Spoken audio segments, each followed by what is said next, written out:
জাতীয় পুষ্টি মাস 2024 এবং 11,000-এর অধিক সক্ষম অঙ্গনারী উদ্বোধন অনুষ্ঠানকে কেন্দ্র করে সোমবার কুলাইস্থিত ধলাই জেলা প্রতিবন্ধী পুনর্বাসন কেন্দ্রে আয়োজিত হয় এক অনুষ্ঠান। এই অনুষ্ঠানের মধ্য দিয়ে ভার্চুয়ালি 11,000-এর অধিক সক্ষম অঙ্গনারী কেন্দ্রে উদ্বোধন করেন কেন্দ্রীয় মন্ত্রী মহিলা ও শিশু উন্নয়ন মন্ত্রকের অন্নপূর্ণা দেবী।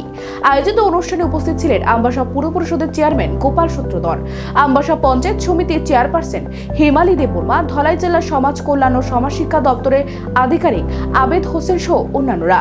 প্রদীপ প্রজ্বলনের মাধ্যমে অনুষ্ঠানের সূচনা করেন উপস্থিত অতিথিগণ। অনুষ্ঠানে বক্তব্য রাখতে গিয়ে অতিথিগণ কেন্দ্রীয় সরকারের উন্নয়নমূলক কাজের বিষয় তুলে ধরেন।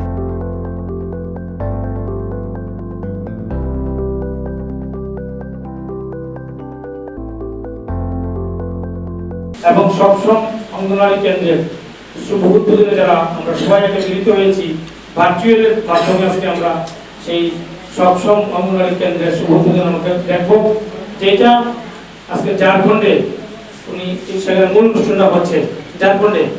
তো আজকের এই প্রোগ্রামটা অতি গৌরবের বিষয়। আমাদের দেশের যশস্বী প্রধানমন্ত্রী চিন্তা করেছেন যে সক্ষম অঙ্গনওয়াড়ি কেন্দ্র করতে হলে উনি একটা মডেল নিয়েছেন।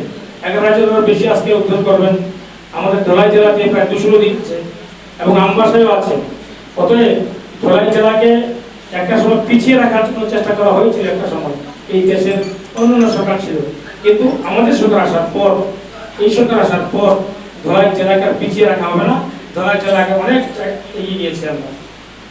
অঙ্গনওয়াড়ি কেন্দ্রে সক্ষম অঙ্গনওয়াড়ি কেন্দ্রে যেখানে পানীয় জলের ব্যবস্থা ছিল না, সেখানে আমাদের সরকার পানীয় জলের ব্যবস্থা করেছে, ইনফ্রাস্ট্রাকচার করেছে, ইলেকট্রিকের ব্যবস্থা করেছে এবং অনেক যে সমস্ত বাচ্চাদের সক্ষম অঙ্গনওয়াড়ি কেন্দ্রে থাকবে তাদের সমস্ত ধরনের সুযোগ সুবিধা দেওয়ার জন্য মডেল হিসেবে আমরা 200টি আমাদের ধলাই জেলা 200টি করেছে।